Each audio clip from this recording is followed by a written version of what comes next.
Welcome, ladies and gentlemen, to Munciana Courtside. Mike Lingenfelter along with your host, Randall Gardner. Today we're going to hit a little bit on the top seniors in the country and also the top freshmen in the state of Indiana. This past week, Westfield beat Carmel in 5 early in the week. Yeah, that went over real well. It was kind of a grudge match for us. We got a lot of hate mail for taking Carmel. Not only did we call Carmel with the win, but we say Carmel with an easy win. Showed our intelligence there. Westfield just played a great match. But Westfield, congratulations, big win. Yep, another one, Mississinawa took down Alexandria in 4. I did get this one right. That was the only one we picked opposite from one another. Great match. The first 3 games in particular, 2-point games. I think that those two teams are very, very good teams, and they're going to be heard from in tournament time. Westdell over Delta in 5. We're both there. Yeah, we were both there, and we were both wrong. We both took Delta to win that. I tell you, Westdell, incredibly impressive in that match. I thought that the little Petro kid, the setter, was good. I thought they were as good as anybody I've seen this year in the middle of the court. Lissa Sutton was on fire in the front row and back row. Congratulations to Westdell. That's a little school knocking off the big school, and it'll be interesting. A couple weeks in Delaware County county tournament. Westdell, I don't know. They throw their name in the hat now. They've got a chance. The next game we had Valpo beats Concordia on Saturday, 2-1. Yeah, those tournament results are always tricky. You look and Valpo wins 2-1. If it's a 5-game or what happens, but it's a win's a win. Valpo's been pretty impressive this year. They've beaten a lot of pretty good teams, and Concordia has played as good a schedule as anybody in the state. And going in there and losing to Valpo is nothing to be ashamed of. But great win for Valpo, and I think that we got to show them some love at some point. Yep. And then the next part, it continues the 4A saga and across the board in the top 10. Avon beats Cathedral in straight sets early in the week, and then they lose to Brownsburg in straight sets. It's I don't know how anybody beats Avon in straight sets. I really don't, just because of the fact that those two Penn players are so good. But the state it's all over the place. I think there's a couple of teams in the state, if they pass the ball, they're capable of beating anybody, including some of the colleges in the state.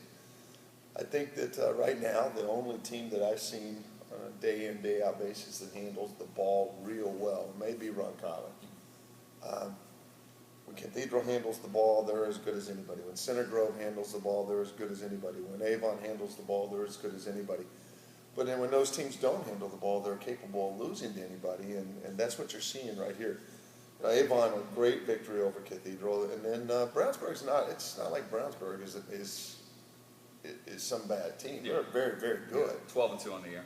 Yeah, 12-2, but you look at it, and that shows you how much respect you give Avon. They're a great team, and for Brownsburg to beat them in straight sets, we've got to start looking at Brownsburg as a team to put in our top 10, and people better be aware of them because they're obviously a good team. But congrats to Brownsburg. This week's Player of the Week, we had Kia Holder, sophomore out of Morgan Township, the other night. She leads the state with 104 blocks, 132 kills, but in the win the other night, 12 blocks, 12 kills.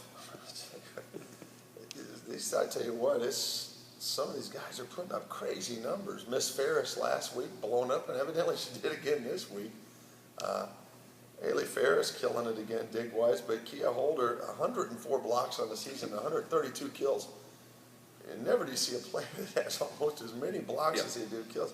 This kid's like an eclipse. I mean, she's blocking out the sun and everything else, but my God, that's 12 blocks in one match. I played my whole life, and I don't know if I had 12 blocks in my career, but Kia, congratulations, man. I'd love to see you play. You must be a high flyer, but that's an impressive number, and that's a great game for her. Yeah.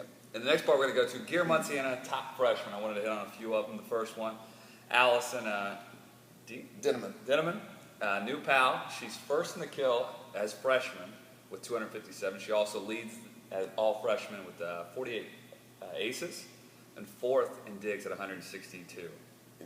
Josh Collins, Newcastle assistant, saw her play this weekend, and he told me that he called me, in fact, and told me this young lady's the real deal. He says she's a high flyer, a kid that kind of hangs and bangs. And, you look at her numbers, she's got to have a live arm. 257 kills, 48 aces, that tells me a little something about what she's doing with her arm. But, a lot of folks are talking about Allison Denneman, and as a freshman to put those kind of numbers up at a big school, that's pretty impressive. Yeah. Second on the list, we had Megan Miller out of Alexandria. She's second in kills, right behind Allison, and also ninth in digs. She has 239 kills and 141 digs. I'm glad you put Megan Miller on here because I think that she probably pretty much wrote me off after I went against Alexandria last week on the show. Megan Miller, maybe the single best ball handler in the state of Indiana. Definitely as a freshman, I think the best freshman ball handler in the state. As a coach, a lot of times when I talk, I look at kids and I'm going, that's a kid I'd play sand doubles with, or this is a kid I want on my team. If I was going to play doubles, and I could pick anybody in the area to play on a doubles just as a partner, Megan Miller. She can hit it, she can serve it, she can pass it. She's small, so you're not going to get a big block up there, but I will tell you, she's as gritty a performer as you'll ever see. Maybe one of the most competitive kids to play in the state right now. And as a freshman, knocking down 239 kills, Megan's about this big, and she's got the best wrist I've ever seen in my life. But she may be the best all-around volleyball player in that freshman class. She's a great player. And the third player we hit on, it's the Avon setter. She's had a phenomenal year. She leads the state with 476 assists. Darian Goins. Well, I tell you what, Goins stepped into a tough spot. When you're as a freshman, you're here at a back-to-back state championship team. She is in a tough spot, but man, what a great spot. If I was going to be a setter in my first high school gig, and you throw Prince and Weddle out there on the pins, and not a bad day. Yeah, I tell you what, you're going to get better in a hurry. And those two make you look good. But this young lady's a good little setter, and she's going to have a huge career ahead of her. But those are awesome numbers for all three of those youngsters, and keep going. I hope that you guys can play deep into the season so you can really grow a little bit more as this goes on. But congrats to the Garrett Munciana top freshman. We also wanted to hit on the top 100 seniors in the country. We had a lot out of Indiana. Prep volleyball does the top 100. We number 6, we had T-Bone Williams, Tiana. I know you hit on her earlier. Go ahead and hit on her. Tiana Williams, the highest ranked player in the state from a prep volleyball standpoint. Going to Wisconsin, I think probably the quickest lateral middle in the country, definitely in the state. All she's done is improve. I think the place where she's improved the most is she's becoming a good teammate, and she's starting to understand some of the other parts of the game. She's always been a kid that could jump, a kid that could hit, a kid that could do the athletic things. But I think the cerebral things that she's starting to hone in on are going to make her a really, really dynamic college player. 22nd on the list. Remy Bowman, I love. 6-foot setter, Floyd Central, heading to Iowa State. Iowa State is coached by perhaps one of the best setting coaches in the country. Their coach Charlene was one of the best setters during her time frame as a player, and I think Bowman's just going to get better and better. We talked early in the season, if Bart Powell can settle some of his ball handling issues, they're going to be really good. And one of the reasons why is this kid. If they give this kid a solid pass on a regular basis, she'll just absolutely dissect your team. Great player. Next one, another Munciana kid here, 26. Carly Scott. Like I said earlier, one of my favorite all-time players. Plays hard, great competitor. She's kind of an improv kid. She does some things that are freakish on the court, just out of athleticism and just her innate feel for the game. But she's a high swinger. She's a kid that's just going to go up and bang. Going to have a big say as to who makes it to the state championship this year because of where she does and what she does and where she does it at Carmel. I don't know. I think this kid's going to step in at Michigan and really have a wonderful career. Yeah. Number 47 on the list. Well, Shavana Catino, I saw her sister play last year for Circle City, and I watched her warm up. And I was wondering if the ceiling was high enough in the convention center in Louisville, because this kid was jumping over the net. It was phenomenal. And her sister's no different. 6'1" middle blocker, heading to Purdue, going to play it up for Dave Shondell. genetic freaks. These guys are just incredible athletes, and I tell you what, they're learning the game fast, and both her and her sister, the top end for those two is off the charts. Yep. I mean, they're great players. Number 52. Beth Prince. You know, I've talked about Beth a million times on this show alone, but Beth Prince is a great player. Heading to Illinois, playing for a good friend of mine, Kevin Hambley. You know, she had two great state championships, and was one of the reasons those guys did so well in the state championship runs. But Beth Prince is a very terminal kid. At 6'3", can play on the left, can play on the right, can play just about anywhere. And like I said, I've said it every single week. I might as well say it again. That's why Avon's still in the hunt. I mean, you can't serve them out of their offense because no matter where the ball's passed, if you can throw it up high outside, Prince and the next young lady on your list are always capable bangers. Yeah, and like you talked about, every year they're in the state championship, then should some way find a way to be in the state tournament and deep into it. And win it. 59, Yeah. so far. Callie Weddle. I tell you, man, for the longest time, this kid was kind of off the beaten path. You know, I watched her play last year for the first time. I think it was the Newcastle Invitational, and man, this kid flat out go. Yep. You know, I believe she's still committed to Santa Barbara. I've heard that she had changed that mind. You know, wherever this kid goes, Weddle's going to be a star. Yep. She's physical. She's mobile. I tell you what, I think she's the most underrated player in the state of Indiana. I agree. And I'm saying she's an underrated player, and she's the 59th best senior in the country based on this poll. So that says quite a bit for that young lady. Yeah. And 73rd. Tara Wiley, most improved player from last year to this year, date to date. Says a lot about our coaching staff at Cathedral. Played for me with the Samurai this past year, and I don't know if I've seen a kid grow as much as I saw her grow last year. And I tell you, if she can match that growth spurt in her senior year with us, she's going to be pretty good. You know, 6'5", middle blocker, Cathedral, heading out to play for Troy Tanner at Pepperdine. This kid is once again kind of an untapped ceiling, different than Catino. Catino's, you know, those guys are jumping, like I said, jumping over the net and doing some just freakish things. Wiley is a little different. She's a little more crafty, different body build, but she's a significant player. And once again, you know, if you're in the top 100 players in the country in prep volleyball, you've got a little bit of game behind you. Yeah. Next, we want to hit on the Max Preps preseason All-Americans. We didn't really talk much about that early in the year, but we also wanted to hit on a couple other guys that have done a good job. There's three that we had from the state of Indiana. Number one, Kylie Lingenfelder. Well, I happen to know her fairly well. You know, she's living life after Gillis at Newcastle. You know, without having a kid that go to on every ball. She's had to kind of recreate her game and has become very offensive. If you can do that at 5'5", 5'6", very offensive. Runs the middle as well as anybody in the state. It's really her forte. But you know, it was a great honor, and Max Preps picking out three of our Indiana girls is always good. You know, people don't realize how good the volleyball is in the state of Indiana. You know, when you got 7, 8, 9, 10 kids mentioned in the top 100 kids in the country in those two polls alone. Just in the senior class. In the senior class. You know, we just talked about 3 freshmen that are ungodly. You know, there's 30 more sophomores and juniors that are capable of being these type of kids. So, you know, we're blessed, and that's probably one of the reasons we do this show. You know, volleyball has you know, everybody's always talked about basketball and this state being, you know, pro basketball oriented. You know, I tell you, there's a real following for volleyball, but more importantly, there's some kids that can flat out play, and there's some coaches in the high school and club levels that can really get after it as well. We're blessed, and the other two in the Max Preps top 25 were Carly Scott and Beth Prince, and you know, enough is enough with those two. Those two are gifted athletes, but also gifted people.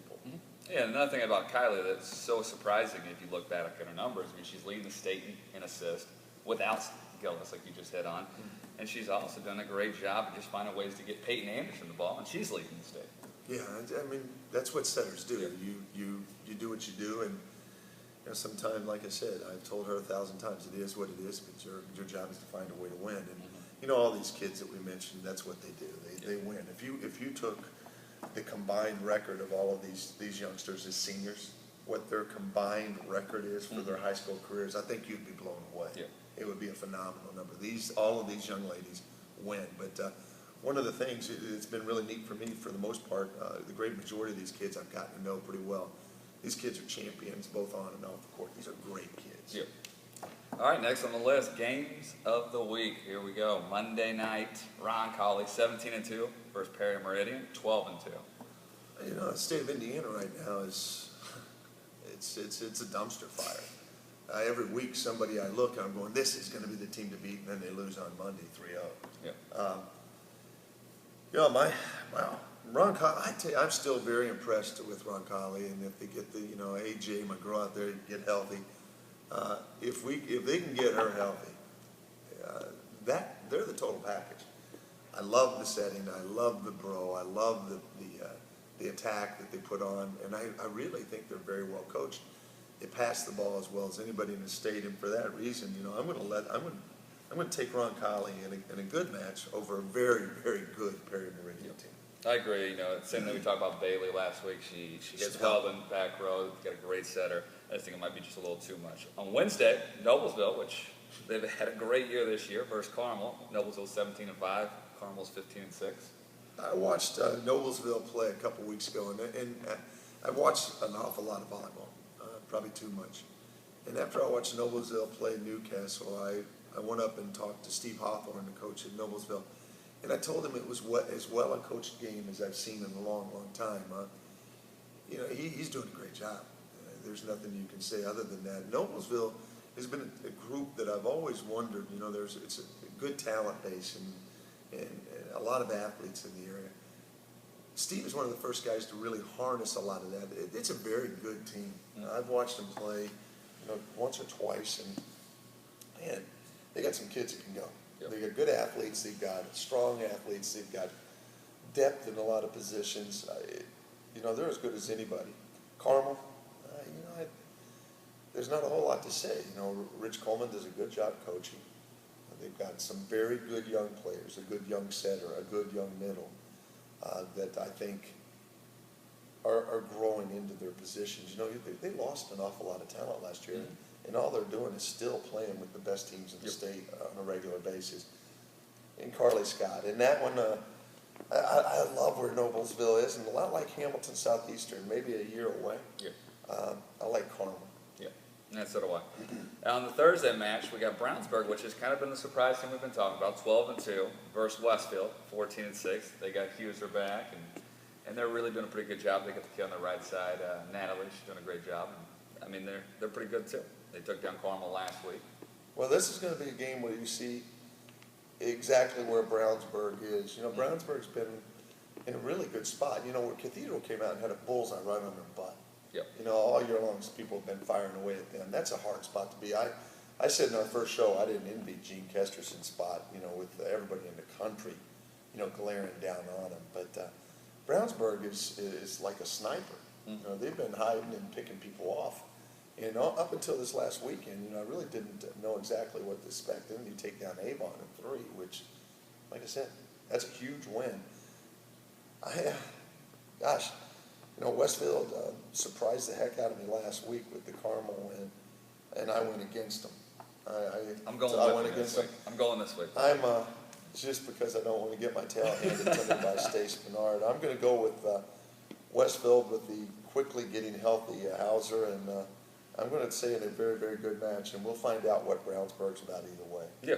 And the last one we want to kind of hit on, just because it's going to be a great weekend on Saturday, Cathedral and Vite. They have Cathedral, Newcastle, Perry Meridian, Center Grove, Avon, Columbus East, Penn, New Albany. Every weekend you say that. It's going to be a great weekend. Then you read off this who's who of high school volleyball. It's amazing how many good weekend tournaments there are. You could go just about anywhere in the state on the weekend within an hour's drive of wherever you live and probably watch as good a tournament as there is, high school tournament as there is in the country. 3 to 4 matches a day. Yeah, in the country. A couple of weeks ago we were talking about that Providence tournament that finishes up with one pool being Roncalli, Providence, and Cathedral. I can't imagine a better overall tournament in the country than that one. And this one's the same way. You got a Newcastle team that's on a win streak, 7 or 8 wins in a row, and had a big win this weekend over a good Hamilton Southeastern team. You got Perry Meridian, who everybody I talk to is showing great love to. Center Grove is a team I've talked about all year long. I love them athletically. Avon is good at 2 pins as they are in the country. I say country, not state. Columbus East, took a couple of losses this week, but they're dynamic. They've got a great energy about them.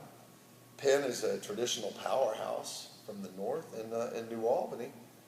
All they did in the early goings of high school volleyball in this state was blaze a trail. They've always got great athletes, and they're always well coached. And then the host. People are, for some reason, forgetting the Cathedral still is the most loaded team in the state of Indiana. In that one, I like Cathedral to win that tournament, and I think that at some point, you're going to see Cathedral and Center Grove and Cathedral and Avon, those type teams go head to head. That I don't know what Gene's charging for that tournament. That would be a good ticket to go, just to go watch incredible volleyball. I think that that'll be the best tournament of the weekend. Mm-hmm. But once again, I don't want people to look at this and think that it's just about Indiana. That is as good a tournament as there will be in the United States on Saturday. Mm-hmm. Cathedral invite, I'd get out and watch it if I were you, and I'm going to go with Cathedral to win that tournament. And like you talked about, Center Grove, Avon are really close there, just depending on pools and everything else. I think you give Cathedral the nod.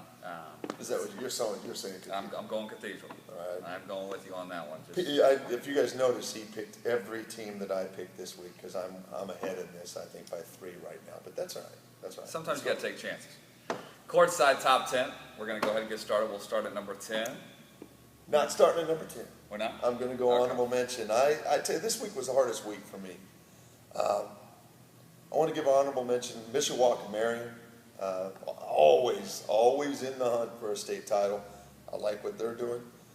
Fort Wayne Concordia took a hit this weekend to Valpo, but they schedule tough, and I think that they're going to be good to go come state tournament time. Both of those 2 teams are 3A teams, and they're in the hunt. Fort Wayne Carroll's also my other honorable mention. They rolled in and beat some pretty good teams, including Floyd Central a couple weeks ago. Surprised everybody. It's kind of like that Brownsburg thing, just off the radar, but they're closing in on our radar fast. Congratulations, those 3 teams and their coaches are doing incredible jobs. Number 10 in my book, Perry Meridian. I haven't had a chance to see him play. I do know some of the kids that are playing there. Great setter. Yeah, a great setter. And, once again, a setter that, a lot of people, kind of an underrated kid. And I think Perry Meridian is a group of kids that are hungry, and I think that probably a group of kids that want people to, step up and realize they're here. And they're dangerous. Mm-hmm. They're a very, very dangerous team, and we'll find out a lot about them this weekend in Cathedral. In that big tournament. Number 9? Elkhart Memorial. They're the holding steady. They won this week. They got pushed a little bit the week prior. Had 2 victories, nothing big. I think last week they were 8 in mine, and I think I moved them, held them in that 9 slot. But Elkhart Memorial's Elkhart Memorial. They're, the school's, always going to put together a great volleyball, and they're as well coached as anybody in the state. A new one of them on the list, Valpo. Yeah, Valpo, early in the season we saw that Valpo had beat a couple of people, and I was looking at it going, well, these guys, are they for real? Well, they took down Trish Miller's Concordia group this weekend, and I think that Valpo's got a pretty significant group going right now. When you start to record 13, 14 wins at this time of season, playing against good competition, you deserve to be ranked high, and Valpo moves to my number 8. Number 7? Floyd Central. I'm a big Bart Powell fan. I'll get it out there early. I still believe that if they can remedy some of the ball control episodes and issues that they have, Bowman, like I alluded to earlier, is as good a player as in the state. They get a couple kids healthy. That team is going to be dangerous when it comes time to play. And then they almost always, Bart is as good as anybody at getting his teams to peak at the right time. So I'm going to keep them at 7. Yeah, and the only loss they had last week was Providence. Other than that, they won 5 matches. Yeah, you're not slumming when you lose to Providence. They're pretty good. Number 6. Avon. Enough said. Avon, like I said, they're going to be hard. That team, if the 2 outsides are on, can beat anybody in the state. Can beat anybody in the state. If you can find a way to handle those 2 outsides, then you got a shot at them. But if you can find a way to handle those 2 outsides, let me know, because I think I'll be coaching against those kids soon. So, I love those 2 kids. Those 2 kids, I'd love to coach those guys. Those guys are bombers. They're great. Number 5. Carmel. They don't go anywhere. I think that Avon and Carmel are going to stay in the hunt, and I think they're just waiting. It's weird for these guys. Last year Carmel, all Carmel did was win 600 games last year. I think last 2 years. Yeah, that's all they've done. They've won 1 billion games. This year's a little different. It's the first time those guys have actually lost. I think they've lost 5 or 6 times on the year, and for them, I would almost be willing to bet that Carly Scott hasn't lost 6 times in her entire career coming into this season combined. And so this team is a team that's growing, and I think that some of the knocks are actually going to make them better. But I got Carmel at 5. I like that team. And I think they've only lost in the last 2 years 2 or 3 matches. Into that first year, her freshman year, they were undefeated heading into the state finals. That's pretty significant. Rich Coleman's record there is much like the Harlem Globetrotters. It's ridiculous. He's won a lot of games. Yep. Number 4, they're 26th in the country. 26th in the country, 4 in our poll. And Center Grove. Center Grove, much like I talked about Floyd Central, they take care of the ball. They're going to take care of business. I mean, Smithers kid and some of those kids that are bombing away for them are really significant players. I like them at the 4 slot. Yep. And anybody on this list, I think, can win a state championship. So they're in the hunt. Yep. Number 3, 29th in the country. 29th in the country, Cathedral. 29th in the country, 3rd on our list. Up and down week. By no means. Anybody in this list 1 through 10, you could almost throw them up in the air and pick a winner. Cathedral just awfully loaded, awfully good. Just, I think going through one of those things. And I tell you, as a coach, there is a ton of pressure that is being put on this Cathedral team right now to be the greatest team that ever played the game. And I don't think that's fair. I don't think it's fair to anybody. But I said in the first show, all Jean Kesterson wants to do. She doesn't give a darn about this show. She doesn't give a darn about what people are saying. She doesn't care about the invite this weekend. She doesn't care about what she's eating for dinner tomorrow. She wants to win the last match of the season. That's who she is. Incredibly competitive human being. And so, I don't think of Jean looks and says, we're number 3 and she's going to be upset at us. No, I think Jean just wants to be number 1 at the last night. Yep. Number 2, 47th in the country. Yeah, 47th in the country. That's, I think they're higher than that. But once again, we're talking the 47th best high school in the country, which top 4 are all ranked in the country. Yeah, the top 4 teams are all ranked in the top 50 in the nation. That's amazing, and kudos to Indiana, and kudos to these coaches. Ron Colley is my number 2. I could have put them at number 1, but I love the team. We talked about Bailey Snell and what they're doing, and that team it's going to be interesting if they get healthy. Yep. It could be. I do the TV for the high school state championships. Man, it could be a blast. This could be a lot of fun, and that team is going to raise some hell when it comes time. And number 1, 31 in the country. They've been waiting for this moment. First time, yeah. I tell you what, they're ringing bells. My Afro wig wearing buddies with the Larry Bird short shorts. I shouldn't say Larry Bird. I wore those too, but the short shorts. My number 1 fan base. You did a shout out on Twitter the other day about it. I love them. I love their fans, and I tell you what, if you're not at the Cathedral invite this weekend, find Providence, because these cats, I don't know what's going on in the parking lots, and I'm not making any statements, but these guys come fueled. Mm-hmm. They're ready to go. Number 1 team in the state for the first time this year, Providence, and all they do is win, baby. In like 10 to 15 sets this year overall, they've kept the team to 5, 6, 2. They had a team score 1 point against them.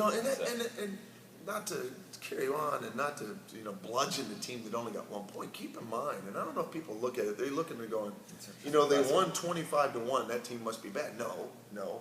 25-1 means that Providence made no mistakes possibly. That is remarkable for a high school. As a high school coach, You have 3 kids that trip coming onto the floor. Everybody makes mistakes. That is really impressive, and that tells you a lot about what Terry Perica's doing there. I mean, that's chasing perfection, and man, I love that mentality. I love this Providence team. They're number one. Congrats, Providence. Congrats to everybody on the show today. Some great players, some great teams. Yep. That's all we got for this week. See you guys next week.